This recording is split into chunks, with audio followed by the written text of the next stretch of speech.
What would you say to the person who thinks, oh, I really want to start a podcast, but there's already so many podcasts out there?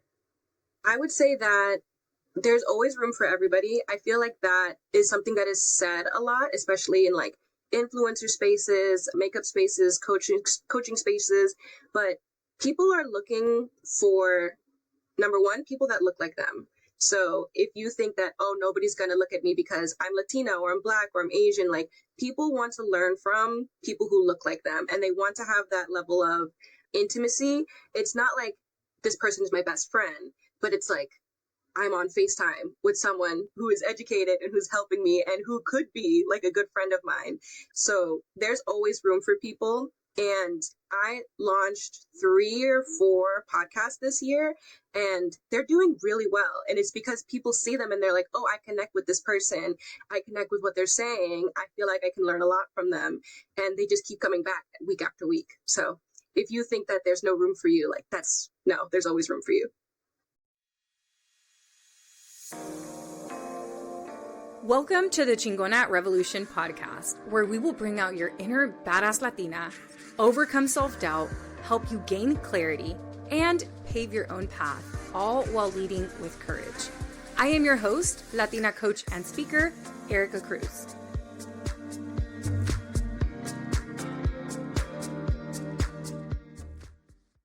Hello. Welcome back to this week's episode of Chingona Revolution podcast. This is your host, Erica Cruz. And today I am excited to be recording this podcast episode because it's taken us about half an hour before we can get this off the ground. And funny enough, or ironically enough, I am joined by the individual who's usually behind the scenes of this podcast. I am joined by my podcast producer, Sarah. Hi, Sarah. Welcome. Hi. I'm so excited to talk to you about all things podcasting, all things entrepreneurship, how podcast producing has allowed you financial freedom and to do fun things. And I just overall want to talk about your journey, where podcasting is going. And I think so many listeners of this podcast hear the podcast and think, oh yeah, I would love to have one day, but there's already so many podcasts out there, or I would love to have a podcast, but I don't feel quite ready. So I'm excited to dive into, like I mentioned, all things podcasting. But before we do that, can you tell us a little bit about Sarah? Like, who are you? How did you get into this? Share your journey with us. Yeah. So hello, everybody. My name is Sarah Tulloch. I'm a podcast production manager and I have my own business. I actually started out as a blogger. I used to write like articles for different small businesses and magazines.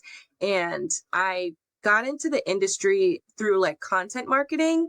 And I was writing blog posts. I was producing like the show notes and like the marketing materials for podcasts when I worked at an agency. And they were launching people's businesses, people's courses, people's podcasts. And then the company restructured. I have a post about this that I'm going to post, so I'll say it here. It's been a few years and I don't think she follows me anymore, but the CEO of that company like kind of had a meltdown and she got upset at every employee and decided to just like fire every employee that she had, because we were asking her not to bottleneck our work and she was very upset at that. So she just fired all of us. So then we all went and made our own businesses because we were like, no, we do good work. Like, this is crazy. I saw how much work I was doing for podcasts, and that was the part of the job that I loved the most. Like, I loved hearing people's stories. I love sharing all this information. I really think that knowledge is power. And when people share this knowledge, like we only get more powerful. So I knew that I could do it. I knew that I could do it on my own. So I bundled up the skills that I was using in the agency in my own package. And I started selling that because it was just what I really wanted to do. And after a ton of cold calls and like getting introduced to people, I have my own successful podcast production agency. So, yeah.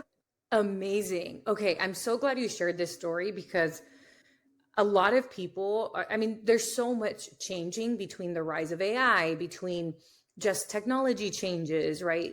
Changes in the economy, changes in politics, and layoffs are happening way more often than we realize. I was just on the news talking about this. Well, they told me this is what I was going to talk about, and they ended up asking me different questions. But because of that, I actually have the statistic fresh in my mind, but over 13 million people have been laid off in the United States so far in 2025, and the year's not over.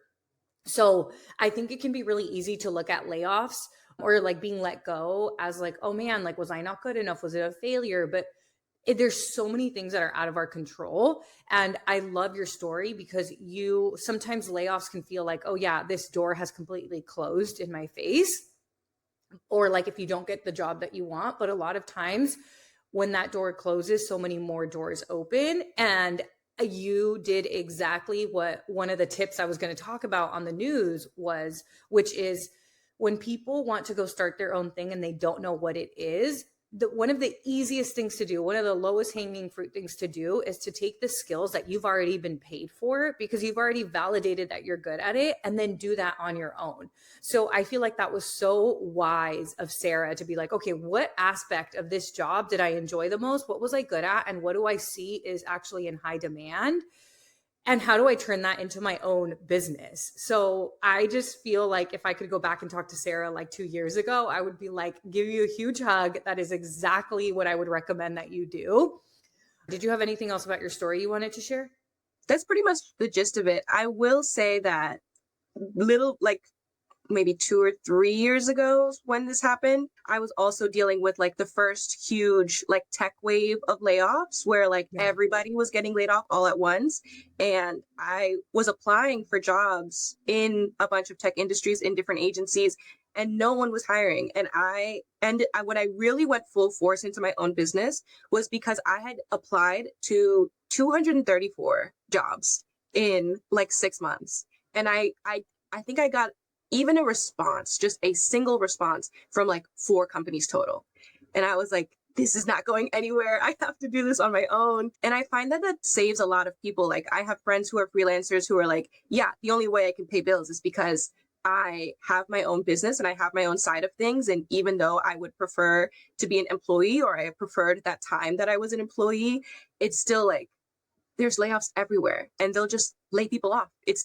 We don't have like a very secure like job system anymore. Totally. So yeah, I'm glad that I went full force into my business and that I stuck with it.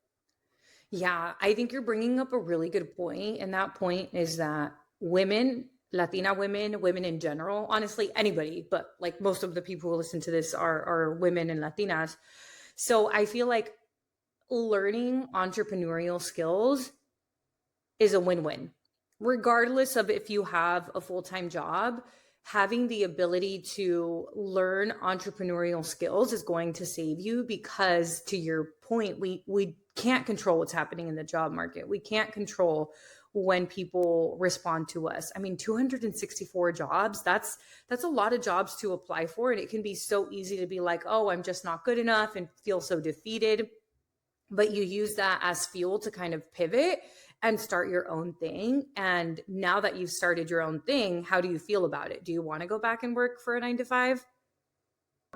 No, I definitely don't. I feel like I am glad to have the control over my own life. And I'm glad to be able to take and accept and say goodbye to clients that we're just not compatible with. And I just love the freedom and the flexibility that having my own business allows me to have because there's so many things that I just felt like wasn't fair working as an employee. And I feel like employees get looked down upon so much in their jobs. And I'm like, I'm a human being. Like, you can't talk to me this way. You can't treat me this way. And I feel like I feel more respected because I respect myself in my own business. Yes, definitely. So, man, we can take this so many different directions. Let's talk about podcasting because that's the industry that you're in. And I also believe a lot of people have a secret desire to have a podcast. What would you say to the person who thinks, oh, I really want to start a podcast, but there's already so many podcasts out there? I would say that there's always room for everybody. I feel like that is something that is said a lot, especially in like influencer spaces, makeup spaces, coaching spaces. But people are looking for, number one, people that look like them.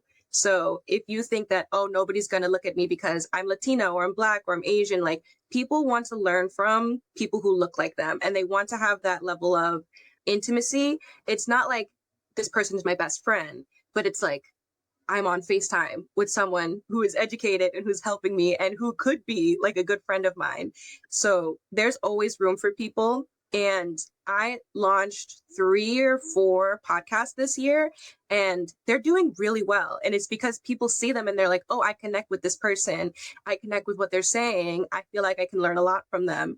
And they just keep coming back week after week. So if you think that there's no room for you, like no, there's always room for you.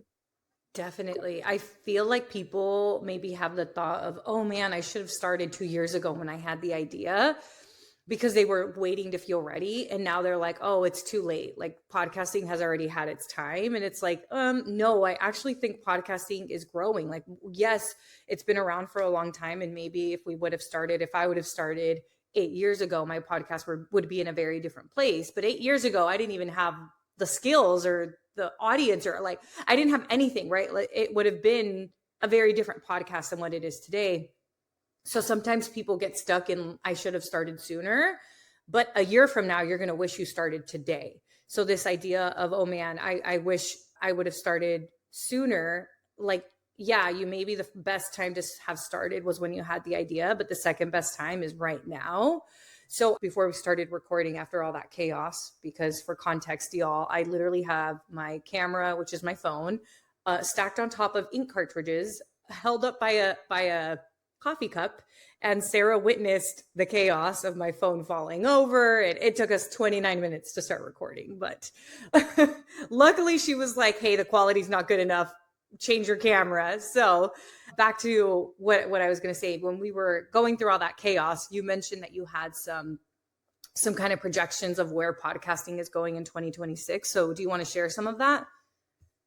Yeah, I definitely want to start off by saying that the podcast industry, the podcasting space has only grown like since maybe 2020, which was that big boom that happened, but it's not slowed down. People are not getting tired of podcasts. Like they are constantly tuning in, especially like on YouTube, which is where like video. So video is now a huge part of podcasting. It's not just audio.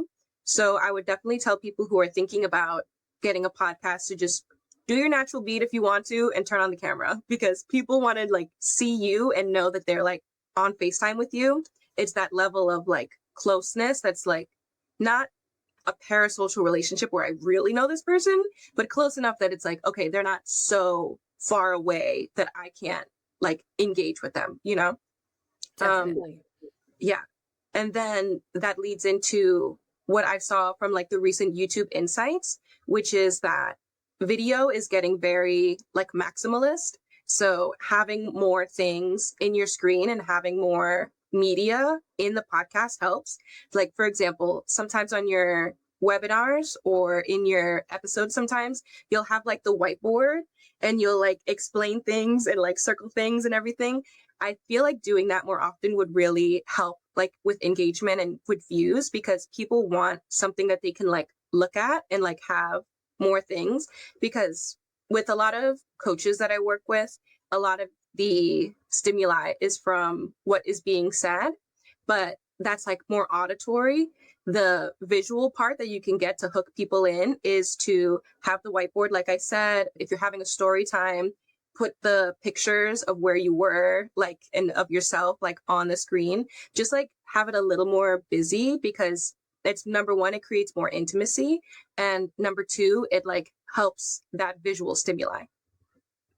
Love it. I'm even getting ideas. So it sounds like what you're saying is for the people who are thinking, oh man, podcasting is dead or it already not dead, but it already had its time. What you're saying is audio podcasting may have had its time, but video podcasting is only on a rise. And which is why at the beginning of our session, you were like, hey, video quality is not it. Let's do something about it. So I appreciate you for that. No, that makes so much sense. So you were podcasting or producing for a while, and then you and I cross paths, right? And you happened to reach out to me in a moment when I was actually looking to switch podcast producers. and you became my podcast producer for Chingona Revolution. What has it been, like over a year at this point? 2 years? Maybe 3 at this point. Yeah, I think you're right. So however long I've had the podcast, I was working with a different agency for 1 year, and then you came about. So how did you find me, and what, yeah, let's start there. How did you find me? I found you on Instagram. I think I was following you for a while. And when I decided to go full force into my business, I was doing a lot of like cold calling and cold emailing. And now I don't have to do that anymore. I learned a lot from Chingona. So I get a lot of my clients from social media and from referrals. But I was just like sending out emails like, please. And I saw yours and I was like, she probably has like 1 million downloads. She probably has this whole team. Like, I don't know if she's gonna like even speak to me. But I was like, I still have to be brave. Like, I still want to send the email to her because I think her podcast is amazing and I want to help. So I sent the email, and at first I think I was speaking to Cynthia, and Cynthia was like, thank you, but we have a team already. I was like, and then like the next day she was like, wait, actually, do you have time for a meeting? Eric wants to speak to you. I'm like, okay. So we got on that call, and then we started working together from there. But yeah, I almost didn't send that email, which is crazy. Yeah, it is. We miss every shot we don't take, right? And that's, look at you already being brave. So we were working together in that relationship as a podcast producer, and I was your client. And so what I learned with my clients is that there was a desire to build a personal brand. And part of that, I really do think podcasting is a form of content that makes you a thought leader, because it's long form content, because it's not like a quick clip that's 15 seconds, right? It's at least 15 minutes long. It really is long form content. You're going deeper into topics. So what I found was that my clients were desiring to launch a podcast. And I was like, well, I could sit here and walk them through it, or I can literally tap the expert and say, hey, come create a course. So you and I worked together about creating you created a course that lives inside of Courage Driven Latina, that is launch your podcast in 90 days. And we really took it the route of like, okay, what's the bare minimum? What is it that people need? What tools can we recommend that they use so that they launch their podcast quickly? And it's worked. I mean, I think there's been at least 6 people since the course that have launched their podcast inside of Courage Driven Latina. I mean, Querida Latina podcast. I mean, there's so many that have been taking off, as well as Flacas, which is, it's not HR Mommy. It's what's the name of it? Evolve with Flaca. Evolve with Flaca. Yeah. So HR Mommy's her career coaching page. That's why I was like, wait, it's not that. And yeah, it's really been such a great asset for people. If this podcast episode is resonating with you, then I invite you to join us inside of Courage Driven Latina. This is my signature group program that has been around for 5 years. So if you are looking to build your personal brand so that you can grow your business or start a business or pivot in your career, then this is the program for you. The doors are currently open. You can schedule a call with me, or you can secure your spot. And this round, we actually have launched extended payment options. So you can extend your payments over 10 months, which makes the investment a lot smaller per month. And I don't know if we're going to be doing this again. So if you are looking for an accessible way of joining the program, this is the round to join. What we do now is what dictates our 2026. So if you've been considering this program, do not delay. You could launch your podcast in 90 days, have your business set up in 90 days, pivot your career in 90 days. It only takes 90 days to see the transformation. But the beautiful thing is that you continue to get support over the next 12 months. Even if you don't know exactly what it is that you want to work on, but you know that you want more, join the program, because we help you figure out your next step in less than 2 weeks. Okay, let's get back into this podcast episode, and I can't wait to speak with you and see you inside of Courage Driven Latina. So that is inside of the program, but then you ended up joining the program. And you joined the program in January, and we ended up meeting in person in New York, had the funnest time. We remember we went in the igloo that was over on the rooftop of that super bougie hotel. And then it was snowing. So it was snowing outside. It was getting dark in New York. And we were inside of an igloo having amazing food, talking all business, planning the strategy for your business for that year, right? So now we're in November. So now that I think back to that conversation, what were some of your goals? Why is it that you decided to work with me as a client? And I love exchanging services. I feel like that's like awesome. But why did you decide to work with me as a client? And what were some of the goals that you had? I definitely joined Courage Driven Latina and did that one-on-one because that year, 2024, I just had like the highest highs and the lowest lows. And the lows really hit me in my my mental state, like my courage. Like I had just had no courage. And I was like, okay, I need to get my pep in my step back because I don't know what to do. Any like free thing like social media or like a free downloadable was very surface level, and I needed like an expert's opinion because I have this business, but I didn't go to business school. So I don't always know like what is the best practices for myself. And then also my friend got engaged and she was having this beautiful, like huge destination wedding in DR. And it was so expensive. And I was a bridesmaid. So I was like, it's even more expenses on top of that. So I was like, okay, I need to get it together and I need to figure out how to get back into the groove of things with my business and talk to a professional. So I said, I want to get back to being super sustainable in my business with the income and also saving like $10,000 for this wedding that was happening in July. So I had less than 7 months because the bills came earlier than July. So yeah, those are my goals. Yeah. Okay. So thank you for sharing this, because at the beginning we talked about how every woman should learn entrepreneurship and have the ability to create money, right? Whether they're working a 9 to 5 job and it's just a side hustle, and not even just a side hustle, because it's not just, right? Having a side hustle, like that's amazing to have a 9 to 5 and having a side hustle and additional income. But for the individuals that decide to go full force in entrepreneurship, it sounds awesome, right? We're talking flexibility and freedom, but the truth is it's actually really difficult and it's very lonely as well. So getting mentorship is like, the wealthy always have mentorship. The wealthy don't get wealthy on their own. And I think sometimes as Latinas, we're taught to be this like hyper independent individual. And while that can serve us in many ways, it also sometimes can limit us whenever we're not willing to invest in ourselves. Me as an entrepreneur, I wouldn't be where I am today without coaching, without mentorship. And so for you, where you were like, okay, like I already have this successful business, but I know that I have this money goal and all of these additional unexpected expenses, which unexpected expenses are going to happen, right? And like even government programs being cut, right? Just like it has happened this month with like SNAP being cut and government shutdowns, which nobody expected that, right? Like both of my dad, what am I saying? My brother and my sister-in-law both work for the federal government. And from one day to another, they were like, all right, government shut down. We don't have a job. And at this point, it's been going on for a long time. And luckily my brother's been investing and my sister-in-law like has her investments as well. But like, imagine the people that have been paycheck to paycheck. So it's so important to learn these entrepreneurial skills, but we are not born knowing them. And our community isn't born being taught this. So with you knowing that you have this bridesmaid, these expenses from being a bridesmaid, which you're right, these expenses come earlier. You need your dress, you need to get your flight before you go.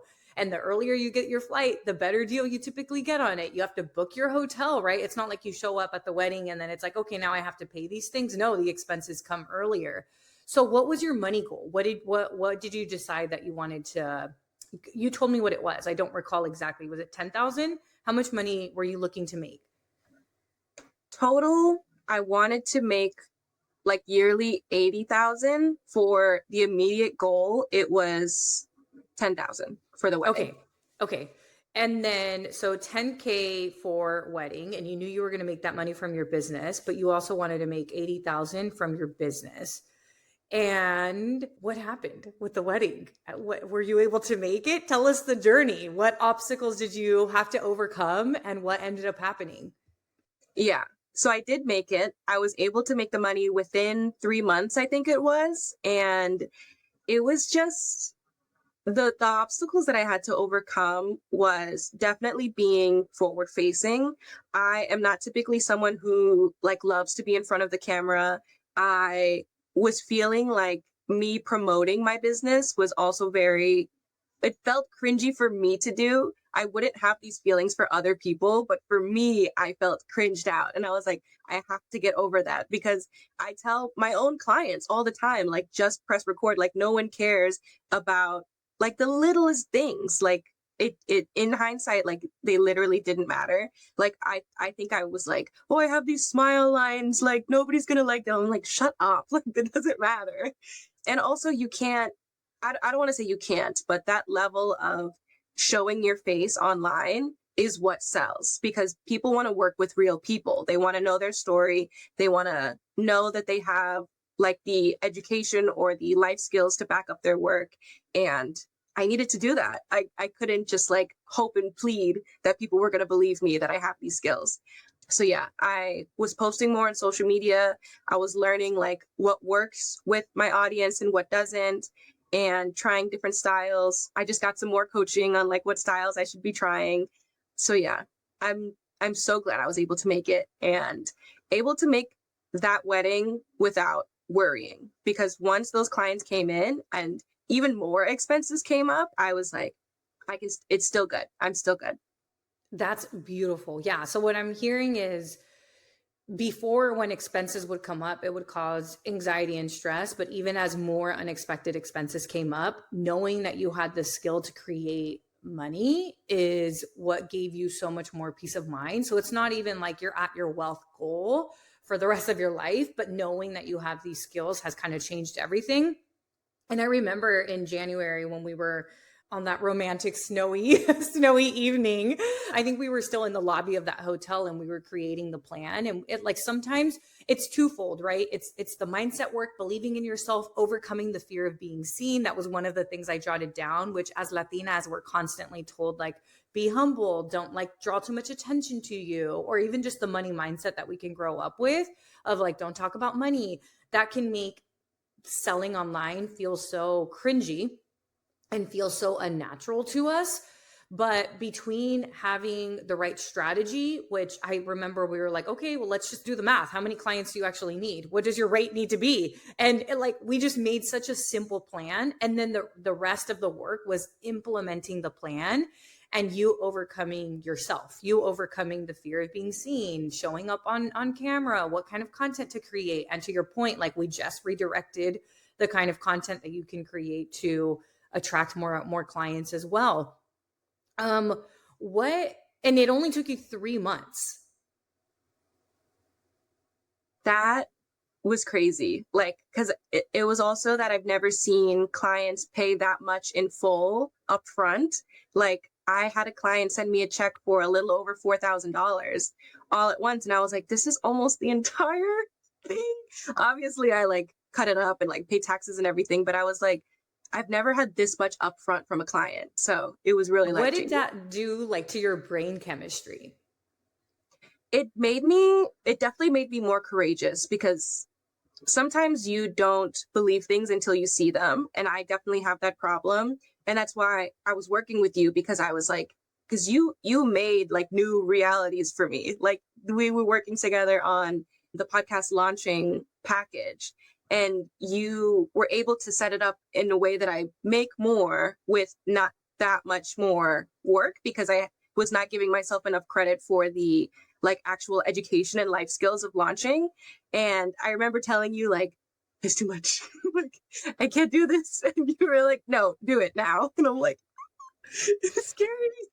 Yeah. And look, like, this is exactly what courage is, right? Courage is not being fearless. It's not having the doubts. It's a lot like believing in yourself, but that doesn't mean you don't have doubts, right? It's never like 100% confidence. But all it takes is one client to say yes to completely alter your brain chemistry to be like, oh yeah, this is possible. And now you have so much evidence of it. Yeah, definitely. I feel like this whole year has shown me that it's not out of my reach. And I think before in my head, I was like, I have to do it because it's like my duty. A lot of like, I'm firstborn daughter, and I feel like I went through my life just working on like duty and responsibility and not giving myself the ability to have like a nice life, like a leisurely life, an expensive life. So by getting this coaching, I was able to see that it was possible. I was able to have someone else validate me and not and be in my own head like, oh, this is just what you want. Like it's not what can actually happen. But then with you by my side and then with the new plan and everything, I was just able to achieve what I've always wanted and know that I can keep achieving it. It's not just a fluke. Definitely. Yeah. And, we hear the term imposter syndrome so much, and I think there's going to be different levels in which we feel doubt or imposter, but it's all once you show yourself evidence of what's possible, it's a lot easier to overcome that, right? Like I think people are waiting to feel more confident before they take the action, but it's the action that builds more confidence. Yeah, definitely. I've heard this before, and I tell my clients when they're nervous, like you kind of have to build the plane while you're flying because otherwise like it just doesn't get done. Yes, exactly. Exactly. What do you think some of the mindset shifts were that helped you go from feeling stuck to taking action? Just because that's what a lot of people said they were struggling with inside of the survey that I recently did. I definitely feel like I went from a survival mindset to a mindset of abundance. Mhm. Like I said, I was working out of like duty, and it just kind of, even with my manifestations, like I was getting just enough before this coaching to just pay the bills or just Yeah. enough to stay in like this tiny apartment. And I'm like, okay, but I don't want to be here forever, but I'm so afraid of the business failing that I can't think anything beyond this, you know? So the coaching and being able to see like those clients come in, that money come in, it really allowed me to know that I can take like actual control of my life and that it actually go well. Like I'm not just taking a chance on a pipe dream. Like Yeah. this is an actual life. Like this is how people make businesses, how they're successful at businesses, and they can sustain their business. So yeah, I definitely am more comfortable in an abundance mindset now.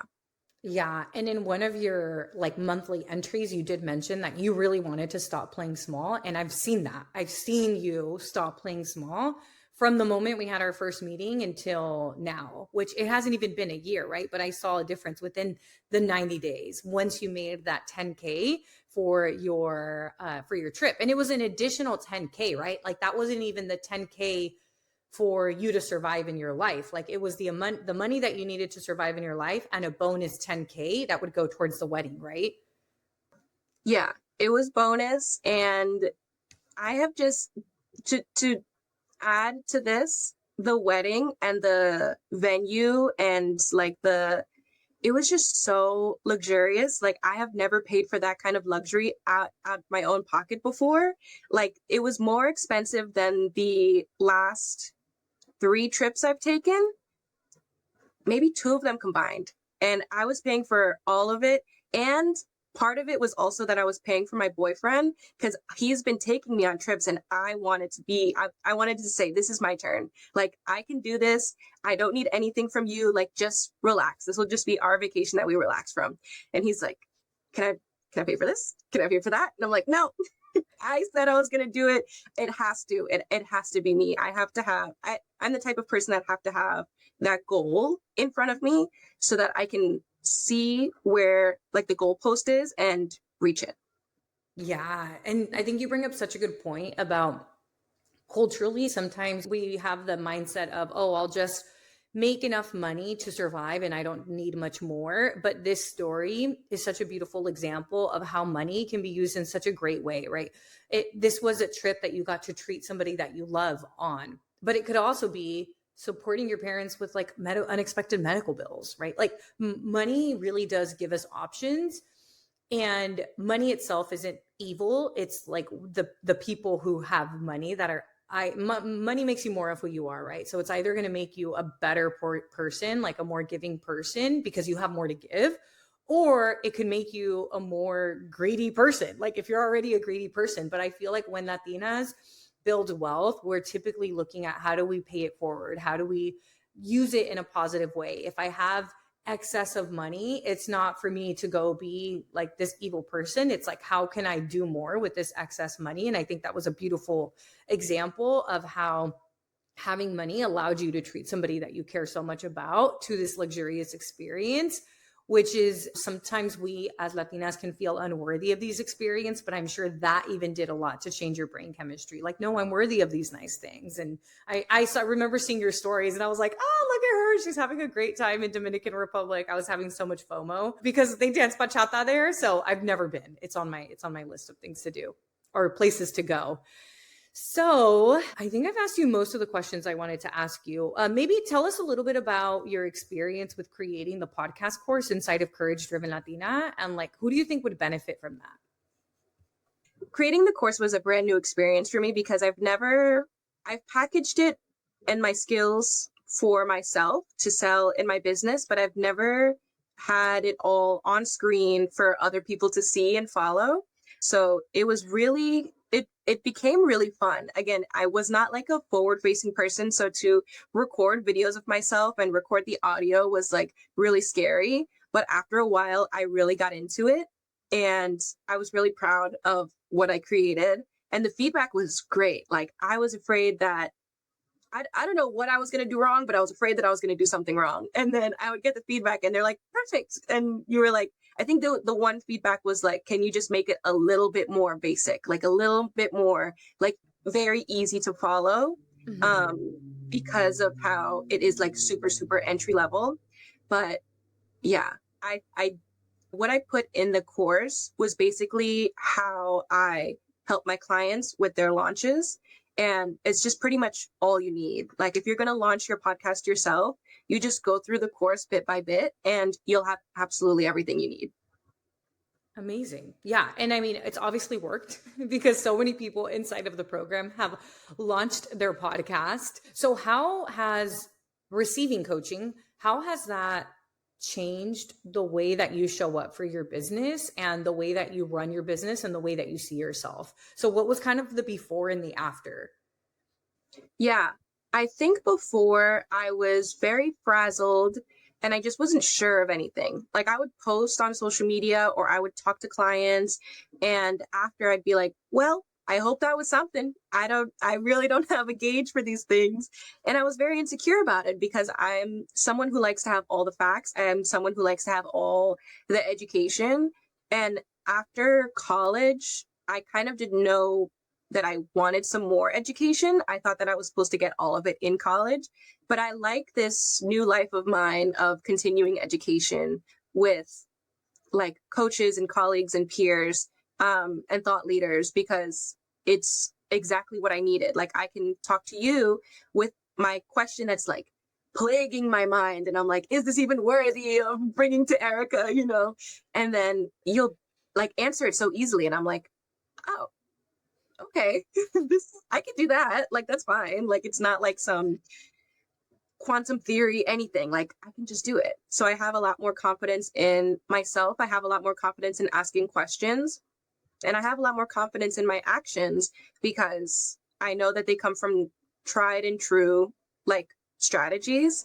And even if it doesn't work, like I didn't die. Like it's fine if it doesn't work. I can just keep trying. Totally.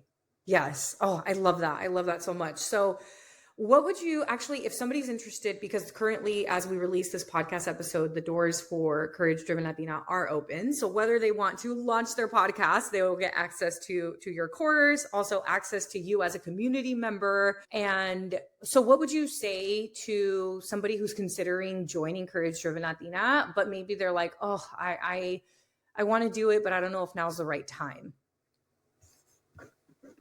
I would say that I've only had like a net positive from coaching. So whether it's now, I mean, I believe it should be now, because if you're having the question, that then it's probably now. I probably should have joined like a year earlier, but I was just like, oh, I can do it myself. And then I could not do it myself. When you're asking the question, it's like you are searching for that education like I was. And it can only get better from here. Like if you feel like you're struggling and you don't know what to do and you're not sure if you should reach out for help, the question of that is probably that you should reach out for help. I agree. Yeah. And if people have questions or they want to know more about your experience, can they reach out to you? Oh, definitely. I have Cool. been answering questions left and right on Instagram, in in the Slack channel. I'm in there in the Zoom meeting sometimes when we're at the coaching. So yeah, you can definitely reach out.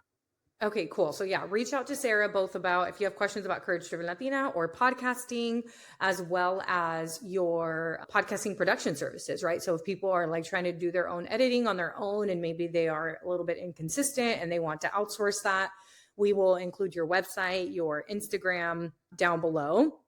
And then I just wanted to share some stuff that have come from podcasting for me. I have landed speaking engagements because people listen to a podcast episode. Like it's wild what has happened. And the thing about podcasting, it's not the most immediate form of marketing. Like you're not going to go post one podcast episode and then get a million clients. It definitely is a little bit more of a long-term play, but it has a longer lifeline as well because people can go, like they can search for a specific type of episode and then your episode can come up. So I've had people who listen to episodes that are 2 years old, but I had this one company reach out and say, hey, I heard this podcast episode of yours. We would love for you to come and speak to our group around for Women's History Month. We have a $10,000 budget. Does that work for you? And I was like, so you mean to tell me I got paid $10,000 for a podcast episode, like the concepts from this podcast episode from 2 years ago? Or I've had people who have like somebody shares my podcast and then they end up joining my program because they find the podcast. So there's so many ways that podcasting can turn into opportunities. And I really do think that it's not a dead industry. It's only growing. If you have the desire to create a podcast, it's because there's something there for you, right? And it's like, even if you're like, oh, there's already a lot of Latina podcasts. Well, none of them are you. None of them are your perspective. None of them have your specific experience. So yeah, like what other things have you seen, Sarah, for your clients that podcasting has done for them? Like land speaking engagements, clients, what else? Besides new clients and speaking engagements, I've seen a ton of those. I see this like broader sense of community and like the really good side of the internet, because I feel like the bad side of the internet can be very like in your face, but there's a really, really good side of the internet.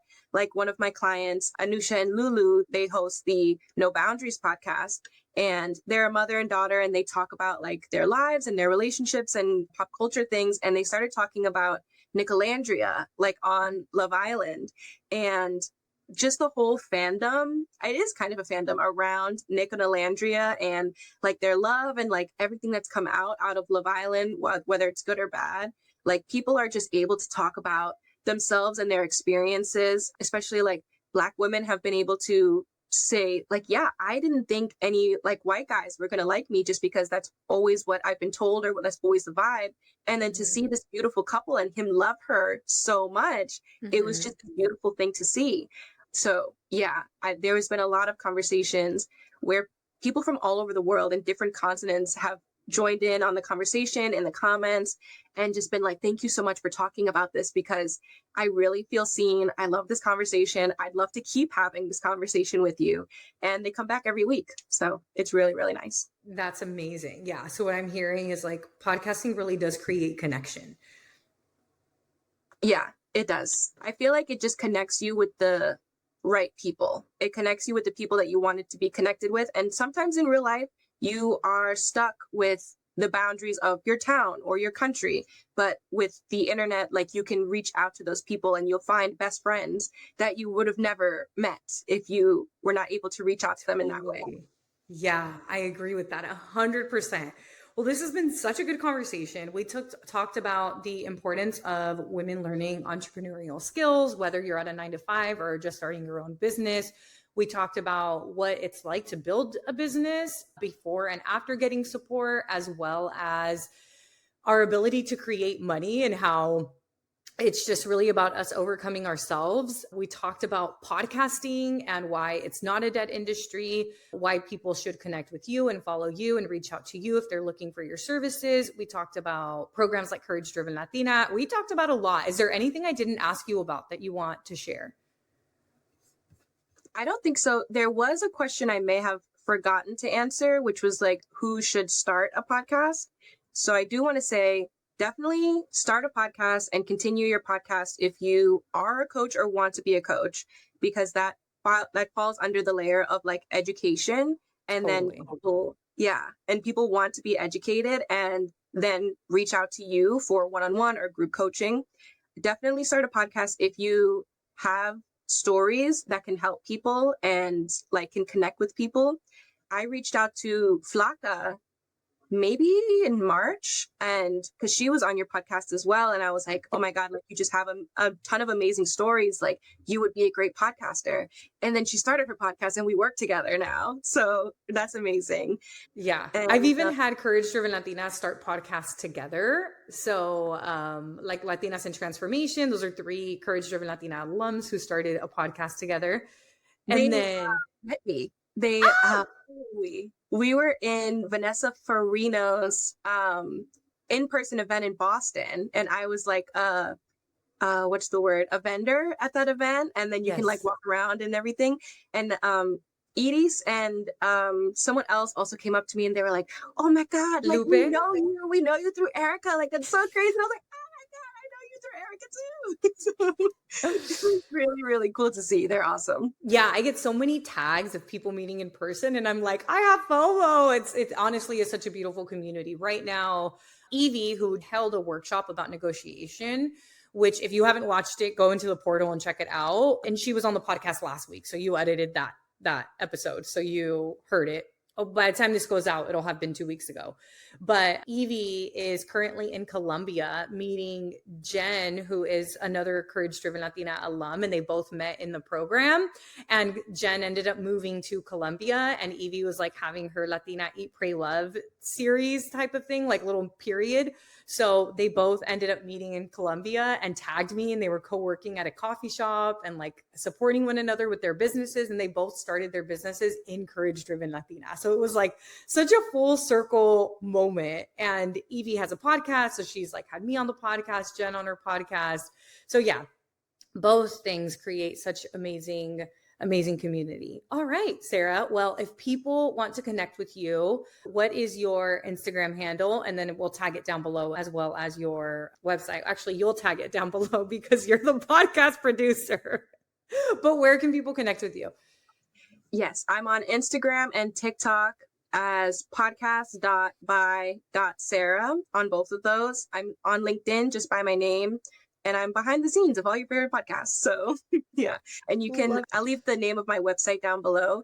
It's one of those things where I just like secured the name. So it's sarahtullockwrites.com. And then you'll see like my podcast services, launching services, and my email. So you can just reach out if you have a very specific question.